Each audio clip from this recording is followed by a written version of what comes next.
jadi seorang koruptor sebagai pertanggungjawaban moral. Saya mau minta klarifikasi. Ini tanggung jawab siapa? Bapak malu nggak sih? Apakah saya dengar permintaan maaf yang benar?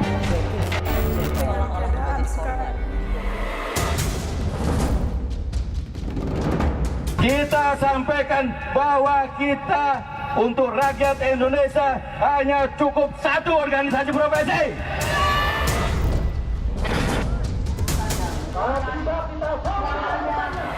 Apakah rancangan undang-undang tentang kesehatan dapat disetujui untuk disahkan menjadi undang-undang? Jo.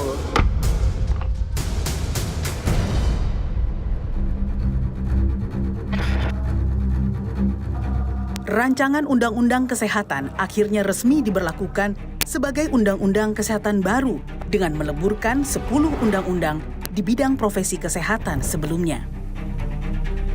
Pemerintah yang diwakili Menteri Kesehatan Budi Gunadi Sadikin menegaskan RUU Kesehatan dibuat sesegera mungkin demi transformasi dunia kesehatan Indonesia.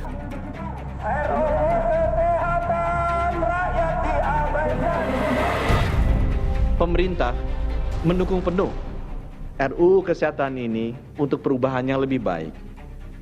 Yang pertama, dari fokus mengobati menjadi mencegah. Kedua, dari akses layanan kesehatan yang susah menjadi mudah.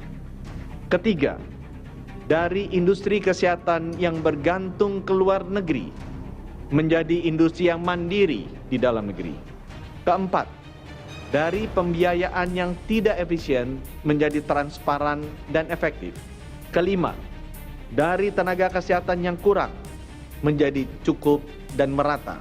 Keenam, dari sistem informasi yang terfragmentasi menjadi terintegrasi.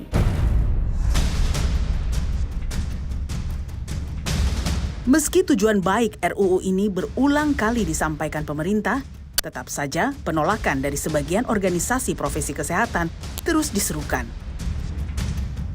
Mereka kukuh menilai banyak hal yang merugikan bila RUU Kesehatan ini diberlakukan. Dengan dicabutnya beberapa undang-undang kedokteran, kebidanan, khususnya keperawatan, maka landasan profesi kita tidak kuat. Saya baru pulang dari pertemuan internasional.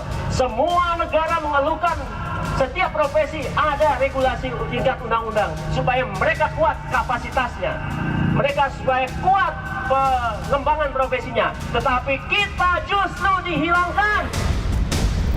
Karena kami melihat bahwa rancangan undang-undang ini ada upaya-upaya pendoliman terkait organisasi profesi.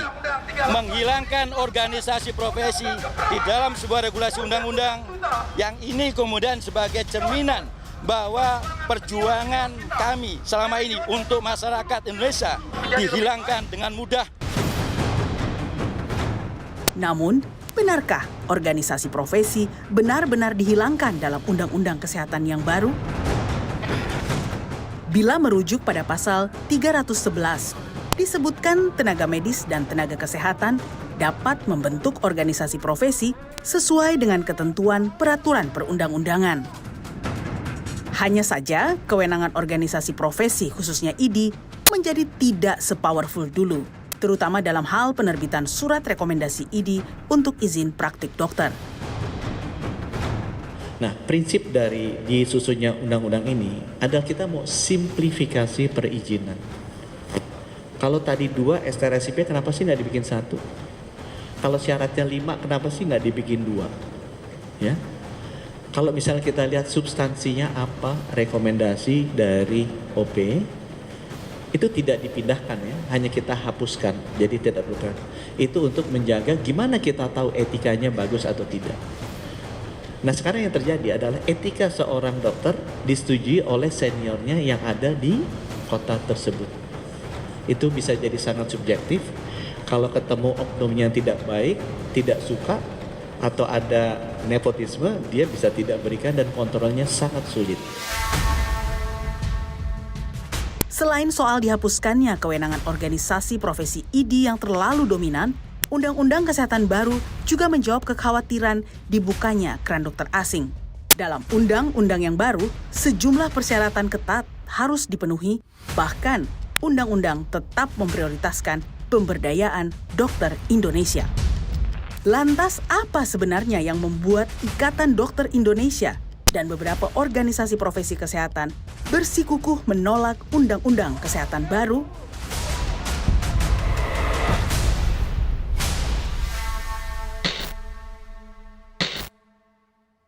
Saya sudah bersama Ketua Umum Pengurus Besar Ikatan Dokter Indonesia, Dr. Adip Kumaydi. Dok, terima kasih sudah di Rosi. Terima kasih Mbak Rosi.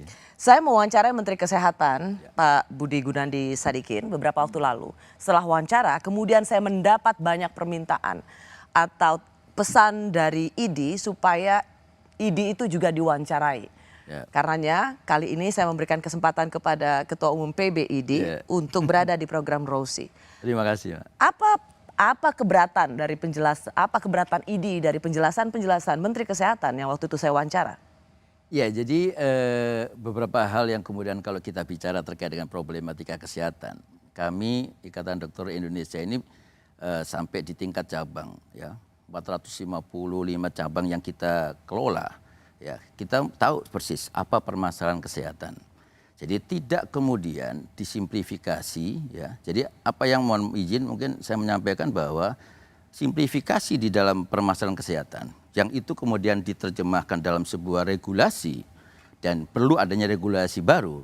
Ini yang menurut kami bahwa kurang tepat kalau kemudian menyelesaikan permasalahan kesehatan saat ini yang kemudian hanya dengan membuat undang-undang baru. Yang baru. Oke, dokter, saya mau masuk dulu bagaimana ngototnya IDI menolak RUU Kesehatan yang kemarin sudah disahkan.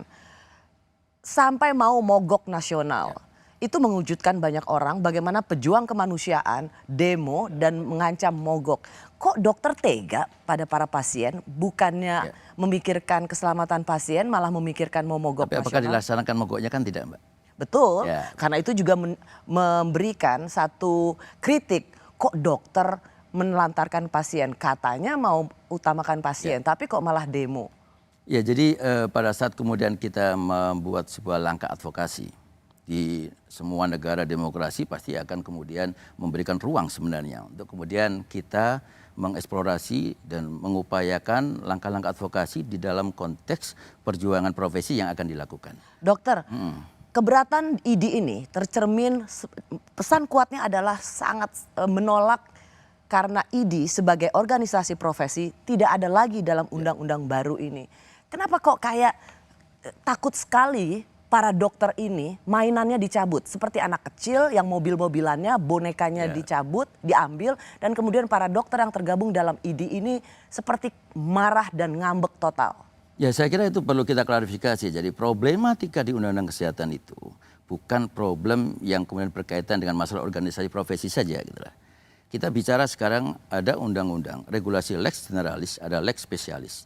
Bicara terkait dengan IDI yang tertuang di dalam Undang-Undang Praktek Kedokteran tahun 2004, itu adalah lex spesialis di dalam pengelolaan, pembinaan, pengawasan yang berkaitan dengan praktek kedokteran. Nah, pada saat kemudian kita bicara di Undang-Undang Kesehatan ini, yang seharusnya kita bicara kesehatan itu kan problem yang bukan hanya problem di organisasi profesi. Dan betul. itulah begini, yang Dokter kemudian Adip, begini, kita lihat yang harus diluruskan adalah bahkan Dokter Adip ketika hari Selasa lalu 11 Juli sebelum ini diketuk, dokter mengatakan penzoliman organisasi profesi karena menghilangkan organisasi profesi dalam regulasi undang-undang. Zolimnya di mana? Nggak ada kok, nggak dihilangkan organisasi profesi. Jadi yang dihilangkan ID-nya. Ya, jadi penghilangan konteks di dalam organisasi profesi itu diartikan begini. Jadi IDI kenapa dulu dituangkan di dalam Undang-Undang Praktek Kedokteran tahun 2004? Apakah kepentingan atau keinginan dari IDI?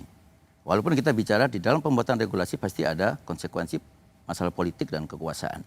Pada saat kemudian kita bicara itu di saat di Undang-Undang Kesehatan itu tidak ada. Dan kemudian kenapa di Undang-Undang di 2004 itu ada? Karena konstitusi yang meminta. Ya, tapi kenapa konstitusi meminta? Karena negara ingin dibantu oleh yang namanya organisasi profesi di dalam pengelolaan, pembinaan, organisasi pengawasan. profesi kan tidak dilarang. Itu kenapa yang menggugat IDI itu tetap dimenangkan oleh Mahkamah Konstitusi karena tidak ada yang dilanggar. Di sini adalah yang digugat atau yang dihilangkan adalah organisasi profesi yang tunggal, monolitik dan bersikap dan dalam prakteknya dianggap sangat berkuasa, monopoli dari hulu sampai hilir. Dokter Adib, ini bukan kata saya, tetapi bahkan kata-kata dari banyak dokter. Saya ambil satu kalimat dari Dr. Judil Heri Justam. Ini dikatakan dalam satu webinar di Rumah Sakit Persahabatan. Nah, ini yang kami permasalahkan ini, ya, kewenangan ID menurut Undang-Undang Nomor 29. Pertama apa? ID itu merupakan satu-satunya profesi untuk dokter. Kolegium kedokteran dibentuk oleh ID. Kolegium itu ada urusan pendidikan. ID itu urusannya profesi dan pelayanan kedokteran. Nggak bisa digabung. Di undang-undang disebut konsil kedokteran terdiri dari unsur-unsur dikirim nih, ID, kolegium, AIPKI, institusi pendidikan, ARSPI, rumah sakit pendidikan satu orang, ada Kemenkes, ada Kemendikbud. Program P2KW, pengembangan pendidikan berkelanjutan, diselenggarakan dan diakreditasi oleh ID, bukan dinilai. Namun, RTID ditambahkan, dinilai juga oleh ID. Bayangkan, diselenggarakan, diakreditasi, dinilai juga oleh ID. Ini ibarat jeruk menilai jeruk. Tanpa ada pengawasan dari KKI. ID diberi wewenang untuk mengeluarkan rekomendasi untuk memberi izin praktek. Nah, apa yang kita kesimpulkan? Itu ID memonopoli kehidupan kedokteran dari hulu sampai ke hilir. Dokter Adib, tidak heran ketika ID begitu ngotot menolak RUU Kesehatan ini karena tercermin bahwa ID kehilangan kekuasaannya. Jadi saya kira tidak seperti itu, Mbak Rosi. Jadi kalau kita bicara sekarang, ID lahir 24 Oktober 50. Kita udah berusia 72 tahun 8 bulan. Dan pada saat kemudian kita bicara keberadaan Ikatan Dokter Indonesia, bukanlah kemudian karena ada undang-undang praktek kedokteran, terus kemudian berarti ID lebih berkuasa, tidak. Gitu loh. Karena ID yang kita pertahankan adalah bahwa selama ini ID selalu menjadi mitra strategis pemerintah. Pandemi menunjukkan bahwa peran dari organisasi profesi, ID bersama organisasi-organisasi yang lain pun saat itu yang kemudian menjadi mitranya pemerintah. Untuk itu kita ucapkan terima kasih pada organisasi dan pada profesi. saat kemudian, tetapi bukankah juga harus ada introspeksi bahwa ID berkuasa dia yang merekomendasikan STR, merekomendasikan surat izin praktik dan begitu banyak hal-hal yang dianggap ID ini tidak lagi melakukan memberikan perlindungan, pengembangan profesi kedokteran, tetapi ID berbisnis. Jadi kita merasa Bapak Ibu bahwa jumlah dokter harus ditingkatkan. Ya. Saya melihat bahwa moratorium yang namanya fakultas kedokteran dibatasi hanya di beberapa provinsi, harusnya tidak demikian. Saya melihat bahwa Bapak Ibu dari 92 FK, yang punya spesialis itu cuma 20. Ya. Bapak Ibu tahu kita harus ada kewajiban 7 dokter spesialis per RSUD. Itu tidak pernah terpenuhi 77 tahun Indonesia Merdeka. Saya tanya dari 92 FK, berapa itu dokter yang punya prodi spesialis? Hanya 20. Apakah semuanya punya? Tidak. Dan kita tahu semua Bapak Ibu, kalau ini prodi mau dibuka di swasta, akan ditentang habis-habisan oleh kolegium. Nah itu kalau saya tanya, kenapa nggak dibuka? Pak, nggak bisa, karena butuh rekomendasi Dikti. Saya kejar Dikti, kenapa nggak bisa dibuka? Karena butuh konsil kedokteran. Saya kejar konsil kedokteran, kenapa dibuka? Karena kolegiumnya tidak kasih. Menkes bisa apa pemerintah? Tidak bisa apa-apa. Spesialis kita kurangnya banyak sekali. Itu adalah masalah-masalah di kedokteran yang mau share. Saya masih bersama seorang dokter spesialis ortopedi sekaligus Ketua Umum Pengurus Besar Ikatan Dokter Indonesia. Dok, hari ini Koran Kompas menginvestigasi soal percaloan yang terkait dengan ID untuk validasi rekomendasi.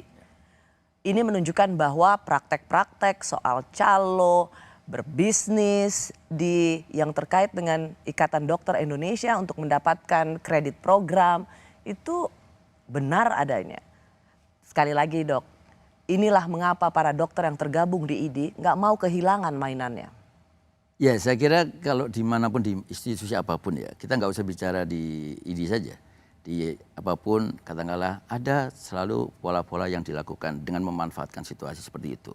Tapi saya katakan, dan di Kompas pun saya sudah sampaikan, kami tegas kalau kemudian ada oknum, apakah oknum itu pengurus ataupun kesekretariatan katakanlah ya, staf yang kemudian kita tugaskan, maka kami akan keluarkan, dan itu sudah kami lakukan. Karena kami tidak ingin kemudian itu menjadi satu hal yang menjadi catatan buat kita. Karena kalau kemudian kita melihat kasus-kasus yang kemudian terjadi, dan ada beberapa laporan juga yang kita terima, dan kalau kita katakan proses di dalam resertifikasi, proses di dalam mendapatkan SKB dan sebagainya bukanlah sesuatu yang sulit gitu loh. Pandemi bahkan kemarin itu banyak sekali seminar-seminar gratis. Tapi kan pada prakteknya karena untuk mendapatkan kredit program supaya memperpanjang surat jadi itu yang kita sebut dengan satuan kredit profesi, dan saya katakan di dalam satuan kredit profesi ini yang harus saya klarifikasi itu, karena ada pernyataan yang dihitung dengan 250 kalikan sekian ribu, salah.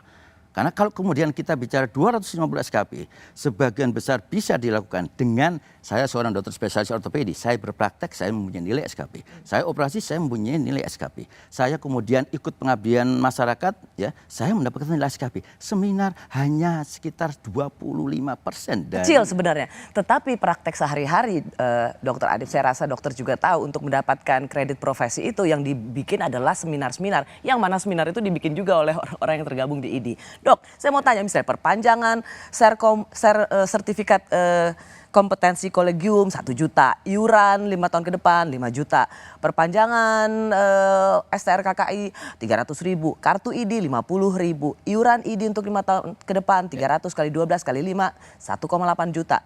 Rekomendasi ID 400.000, pengantar rekomendasi ID 100.000, pengantar rekomendasi ID 100.000. Kecil-kecil sih dok, tapi kalau untuk ratusan ribu dokter yang tergabung, berapa anggota ID dok?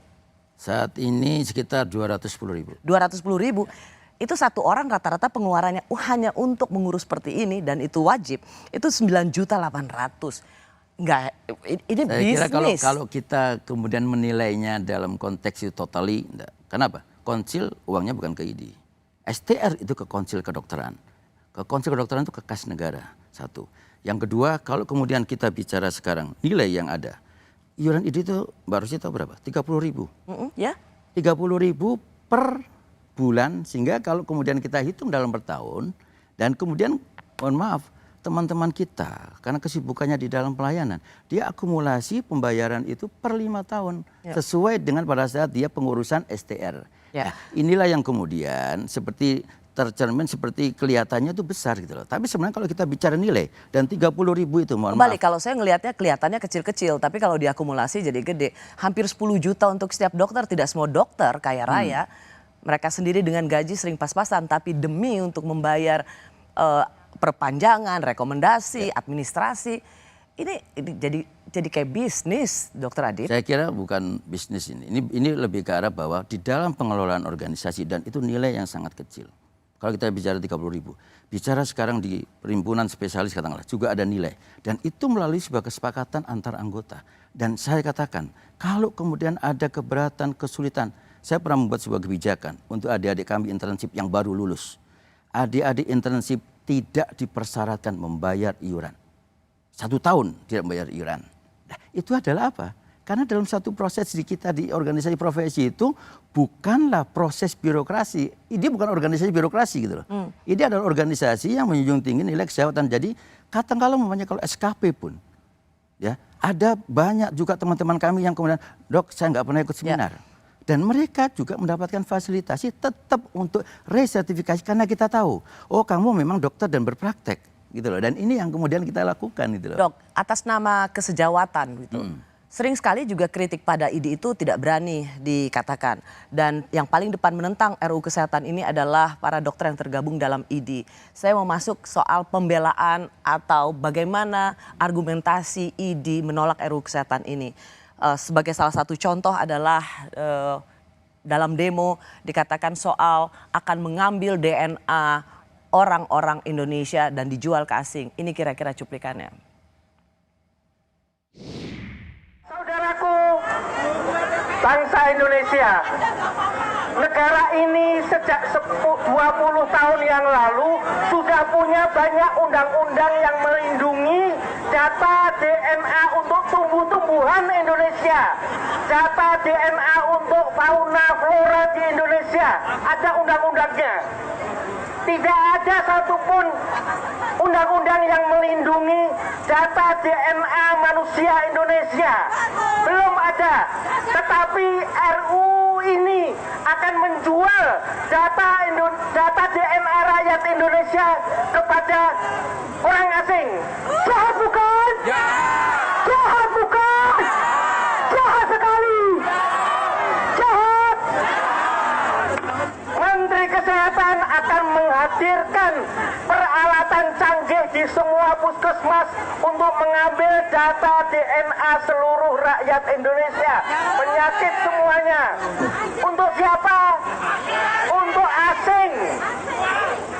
Jahat bukan? Jahat bukan? Jahat bukan? Itu tadi adalah orasi seorang guru besar Zainal Mutakim, dan ia mengatakan soal DNA orang asing akan DNA orang Indonesia akan dijual untuk orang asing. Tidak ada itu dalam undang-undang kesehatan. Jadi Dr. kita Adib. bicara bukan masalah konteksnya, jangan dipahami bahwa masalah DNA-nya. Bahwa ada terkait dengan security data kesehatan, security data genomik. Di dalam klausul di dalam undang-undang disebutkan bahwa penyimpanan itu juga bisa dilakukan dan bisa diakses oleh pihak-pihak swasta yang membutuhkan data itu. Itu ada klausul itu. Ya, tetapi dengan orasi semacam itu yang betul-betul memprovokasi, seolah-olah akan ada peralatan, akan ada DNA orang pasien-pasien Indonesia dan dijual tanpa persetujuan. Ini kan kebohongan, Dr. Adib. Jadi kalau kita ingin sebuah transparansi, maka seharusnya undang-undang ini pun kita buat secara transparan. Kalau bicara kemudian itu tidak dimasukkan atau tidak ada, atau katakanlah kita sudah mengusulkan bahwa itu untuk dihilangkan, apakah sampai sekarang kita pernah dapatkan yang namanya draft resmi dari undang-undang atau rancangan undang-undang pada saat itu? Dari sejak awal. Dari sejak awal. Artinya apa?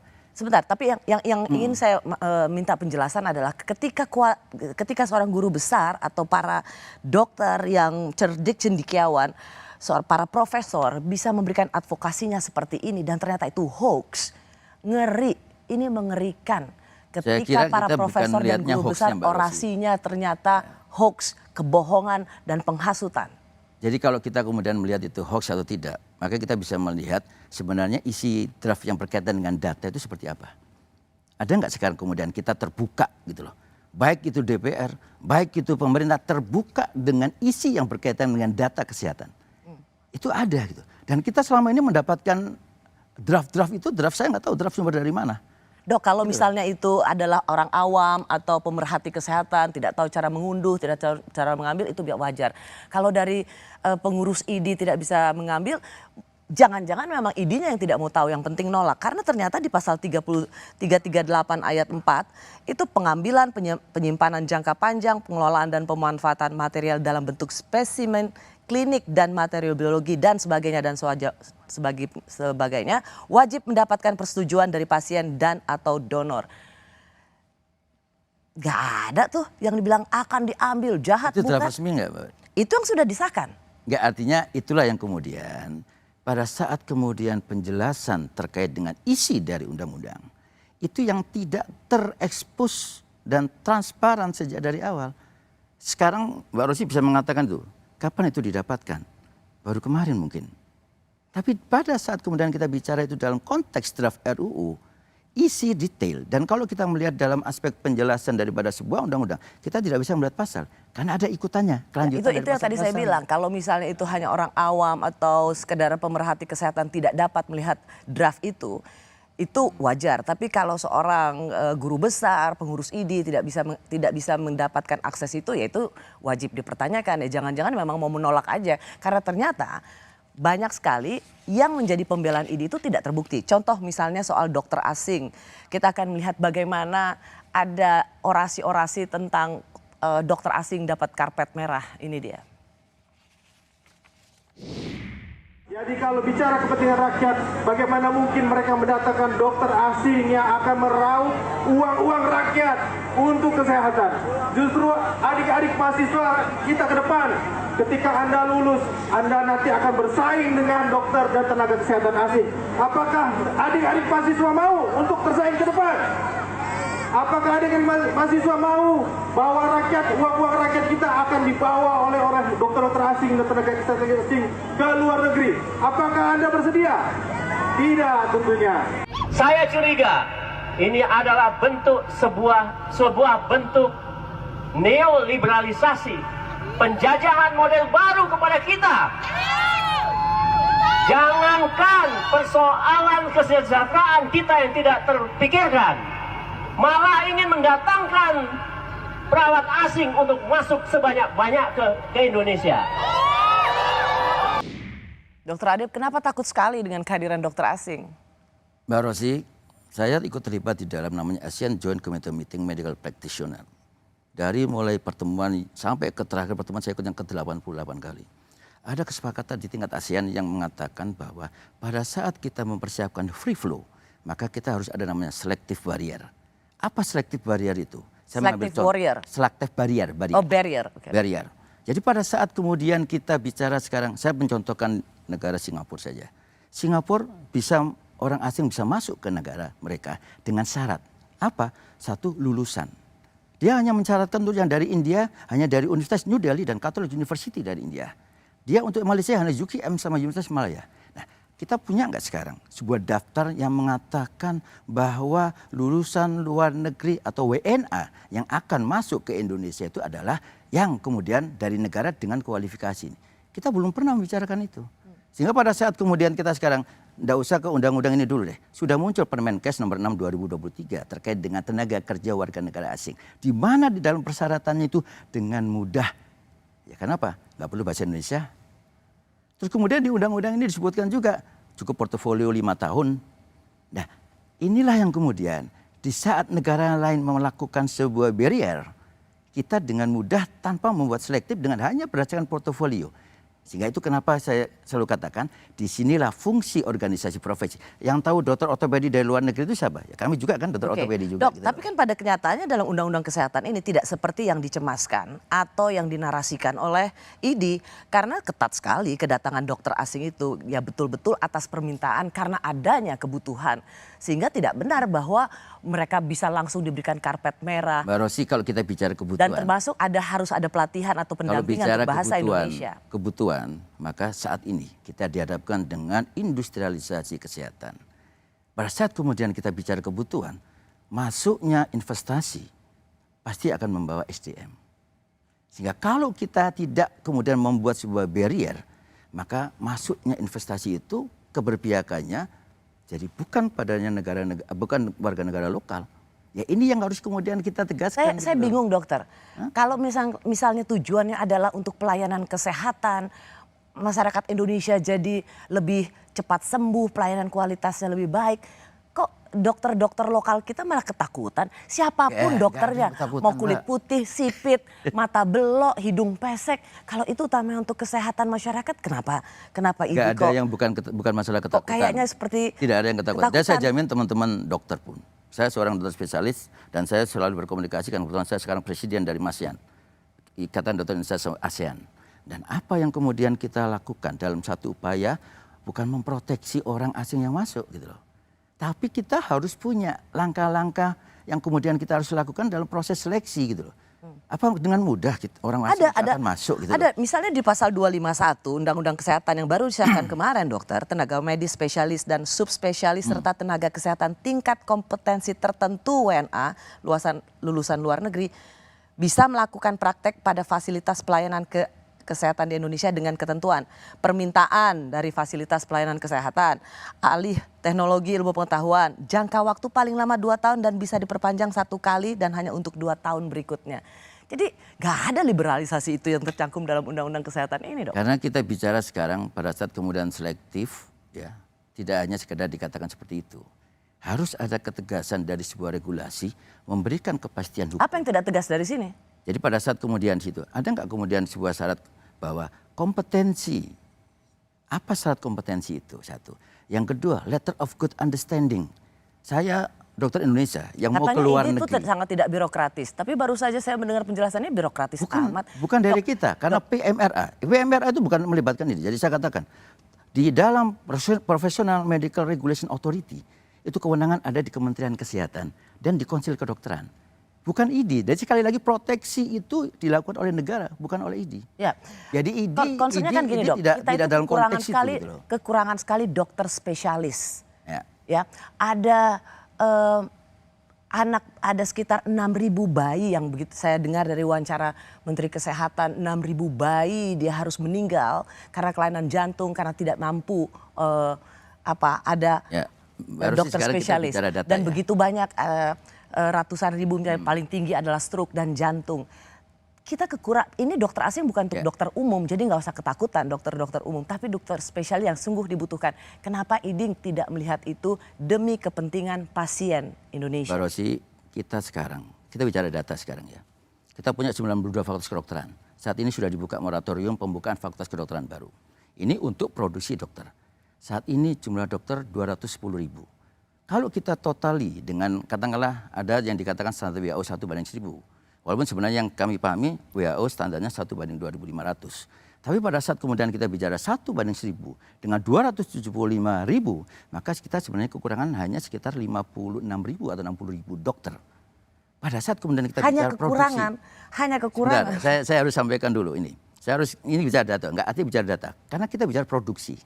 Produksi dokter itu adalah 12.000 per tahun dengan 92 fakultas kedokteran. Dan kemudian saya katakan ada data, ini data Kemenkes yang baru, bulan Maret 2023, menyebutkan dokter spesialis anak, spesialis obgyn, kemudian spesialis penyakit dalam sudah di atas rasio daripada jumlah dokter. Problemnya adalah bukan jumlah sekarang, Pak. Problemnya itu adalah distribusi. Dan kalau kita bicara distribusi, ada undang-undang yang selama ini belum diotak-atik itu loh. Undang-undang pemerintah daerah 23 tahun 2014 tentang pendaya gunaan tenaga kesehatan. Yang itu belum diwujudkan dalam satu upaya bagaimana menghitung, menganalisa kebutuhan dokter-dokter spesialis di setiap wilayah kabupaten, kota, dan provinsi. Oke, kalau begitu isu itu justru semakin baik adanya undang-undang kesehatan ini. Karena dengan demikian diserahkan kepada pemerintah, dalam hal ini Kementerian Kesehatan, untuk betul-betul memastikan pelayanan kesehatan, ketersediaan dokter di tangan pemerintah. Memang. Itu harus tanggung jawab pemerintah yang selama ini seharusnya bukan sekarang dilakukan, dari dulu, Mbak.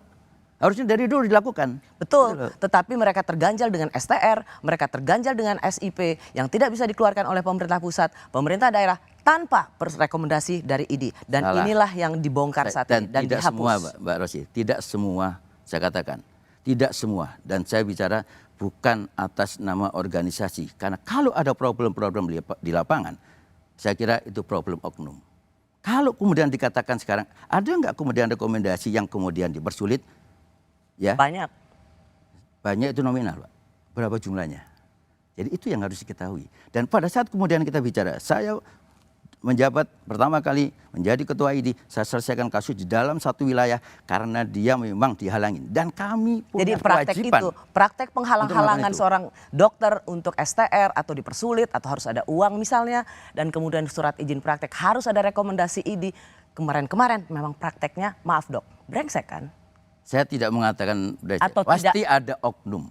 Pasti ada dimanapun, di institusi apapun. Tapi Anda mau mengakui nggak bahwa surat izin praktek ini kemudian menjadi permainan IDI?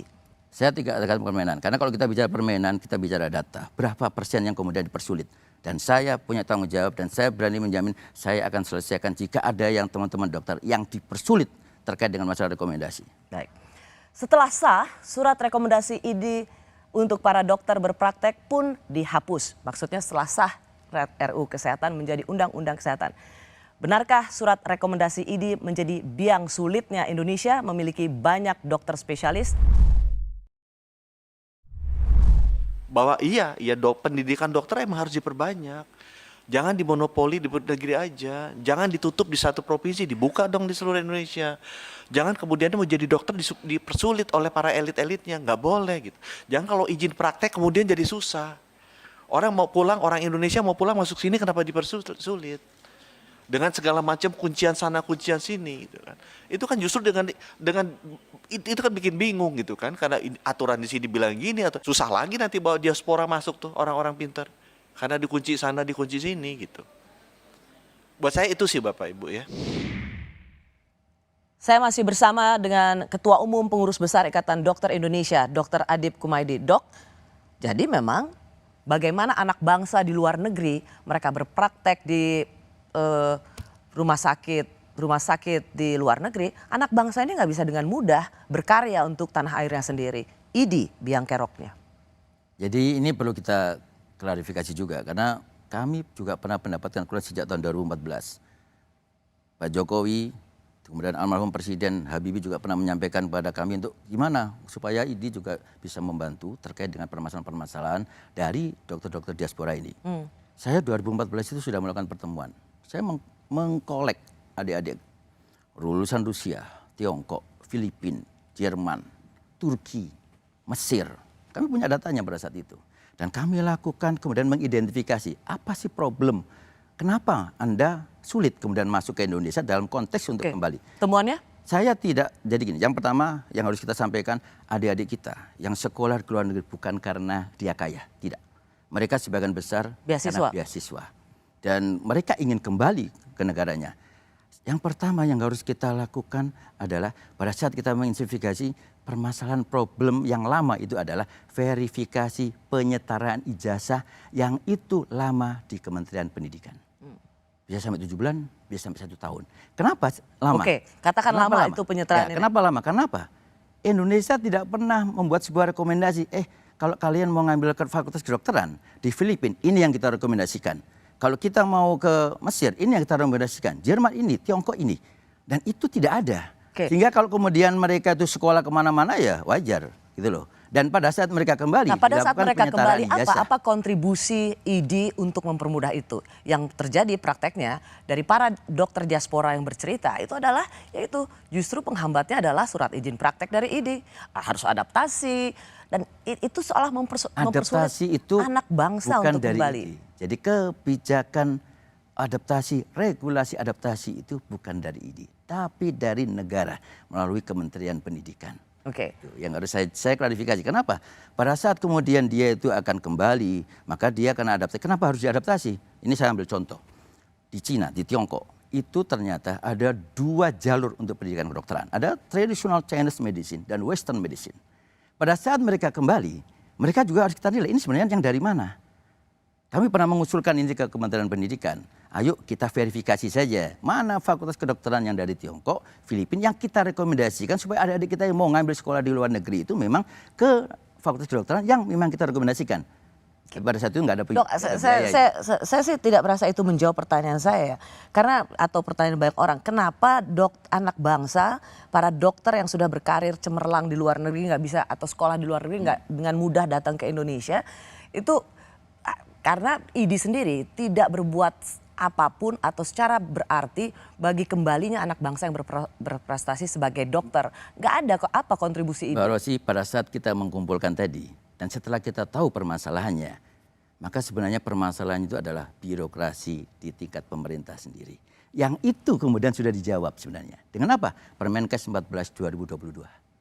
Dengan ada namanya komite bersama, dikumpulkan jadi satu, Kementerian Pendidikan, Konsil Kedokteran, Kolegium. Yang itu dikumpulkan supaya apa? Memperpendek birokrasi. Dan itu sudah dilakukan gitu loh. Dan itu sebenarnya yang dari awal sudah kita usulkan, karena kewenangan bukan di kita. Oke, jadi Anda ingin melemparkan ini yang lama itu justru birokrasi di kementerian. Dalam hal di pemerintah, ini di pemerintah. Ya, di pemerintah. Tapi tidak demikian apa yang selalu dikatakan oleh para dokter-dokter diaspora. Ini misal contohnya dari Dr. Tony Setiobudi. Tapi anehnya waktu mereka balik ke Indonesia, malah mereka disuruh adaptasi menyesuaikan dengan standar lokal. Itu pun masih dipersulit. Jadi di sini ada yang tidak sinkron. Kenyataannya ya, kalau kita bicara jujur, tanpa adaptasi, mereka dokter diaspora yang punya kesempatan lanjut di luar negeri, yang mempunyai kedudukan tinggi, terhormat, dan yang sudah nyaman di sana, kemungkinan besar tidak akan kembali ke Indonesia. Apalagi disuruh adaptasi. Saya berbicara seperti ini bukannya saya memperjuangkan kepentingan saya secara pribadi. Banyak dokter-dokter diaspora yang hebat, bukan dokter abal-abal, kalau balik ke Indonesia dipersulit. Inilah yang perlu diperjuangkan. Apa kontribusi yang dilakukan ID untuk mempermudah diaspora sebelum adanya undang-undang kesehatan ini? Jadi setelah kita tahu permasalahannya, permasalahan adalah di birokrasi pemerintahan dan regulasi terkait dengan adaptasi itu sendiri. Dan bukan dari ID. Karena ID itu produk setelah selesai proses semuanya. Ya. Jadi pada saat Tapi bukankah kemudian harus ada rekomendasi surat izin praktek dan juga nggak ada dari masalah. Kami juga ada merekomendasikan. Terakhir kemarin saya bertemu dengan ada yang lulusan dari Filipina untuk masuk anestesi, masuk di Jakarta, direkomendasikan. Teman-teman perhimpunan juga nggak ada masalah. Jadi artinya apa? Yang menjadi permasalahan di adaptasi. Kenapa sih perlu adaptasi? Di regulasi, kenapa ada regulasi adaptasi? Karena katalog pendidikan, standar pendidikan belum sama. Oke. Sehingga penyetaraan pendidikan, kami di ortopedi, saya Belum mencontohkan sama di maksudnya ortopedi. apa? Kita merasa jauh lebih baik Bukan, dari penyetaraan jadi gini, penyetaraan di kompetensi pendidikan, ya, katalog pendidikan, sistem pendidikan, terus kemudian apa yang kemudian di pendidikan. Saya mengambil contoh di ortopedi. Di ortopedi kita sudah punya kesepakatan di level ASEAN yang sama. Sehingga akhirnya apa? Kualifikasinya sama. Tapi pada saat kemudian kita bicara ada negara yang lain. Dok, sorry ya, sebenarnya saya sudah harus mau break. Tapi saya ingin tahu gitu, kita kan kalau saya dengar penjelasan dokter nih, seolah-olah harus menjaga kualifikasi dokter yang datang ke Indonesia. Ya. Jadi seolah-olah standar kita nih tinggi banget gitu dari dokter, para dokter ini. Kalau standar kompetensi dokter kita tinggi, pasien itu nggak keluar negeri, Dok. Nah, kalau bicara pasien keluar negeri, seolah-olah kita ini, seolah-olah kita ini standarnya tinggi banget, jadi yang mau masuk tuh harus sesuai standar kami. Padahal jadi kekurangan di kita, kekurangan di kita ini kekurangan di kita. Kesehatan yang lebih baik ada namanya gap kompetensi, satu gap kompetensi. Kompetensi kita kurang atau kompetensi kita belum setara, betul. Tapi pada saat kemudian ada dokter asing, warga negara Indonesia yang sekolah di luar negeri masuk, maka kita lihat pendidikannya, dia diajari apa di sana. Oke, Dok. Itu harus ada dong. Ya.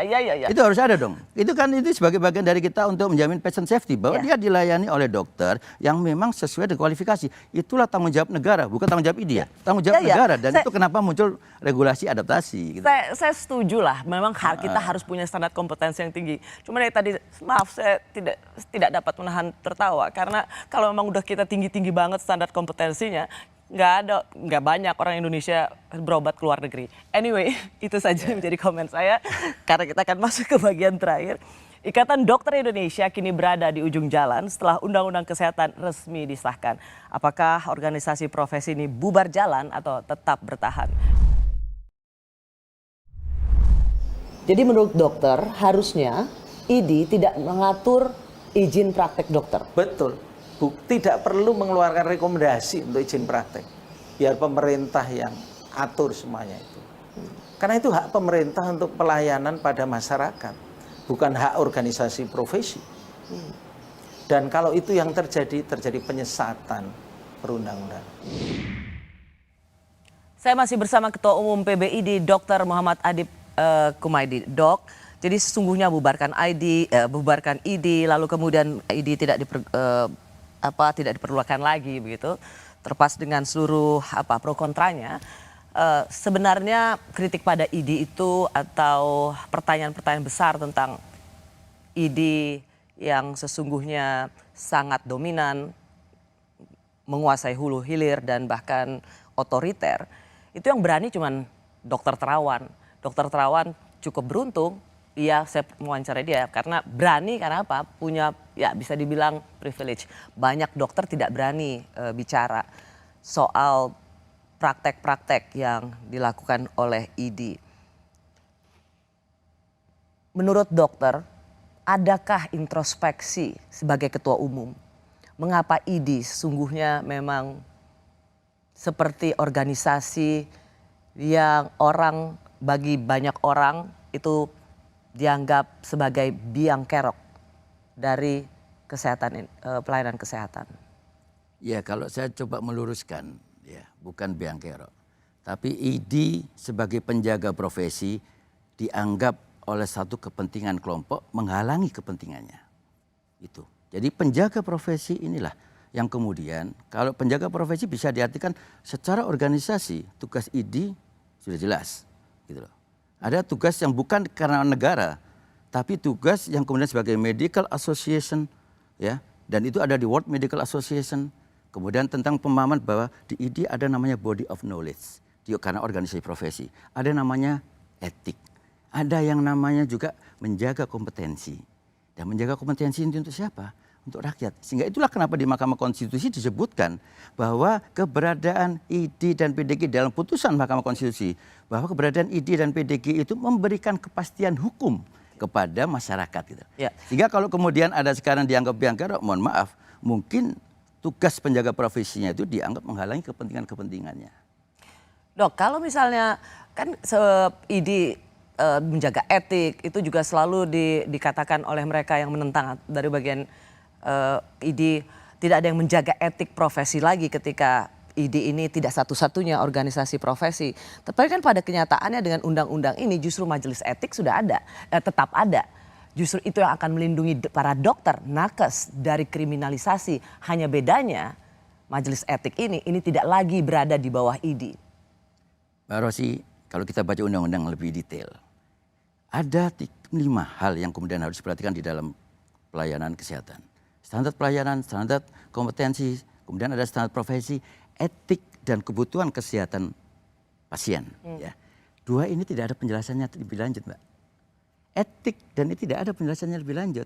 Jadi kita bicara hanya tentang standar atau hanya terkait dengan masalah profesi pelayanannya saja. Etiknya tidak diperjelaskan di situ. Sehingga kalau kemudian kita 2 hal inilah yang kemudian menjadi celah. Pada saat kemudian ini siapa yang mengurusin etiknya ini? Ada nggak ada loh ini. Disebutkan Pak, disebutkan hanya terkait dengan teknik keprofesian, bukan etik. Ada itu. Kalau misalnya bicara soal etik yang ditempatkan di bawah ID, itu juga ada kritik Pak. Bagaimana aduan tentang etik seorang dokter itu objeknya adalah dokter, yang menyidang adalah dokter, dan ini disebut hanya menjaga korps. Ini akan menimbulkan, sidang etik itu sesungguhnya hanya melindungi para dokter. Apalagi sumpah dokter adalah demi kesejawatan.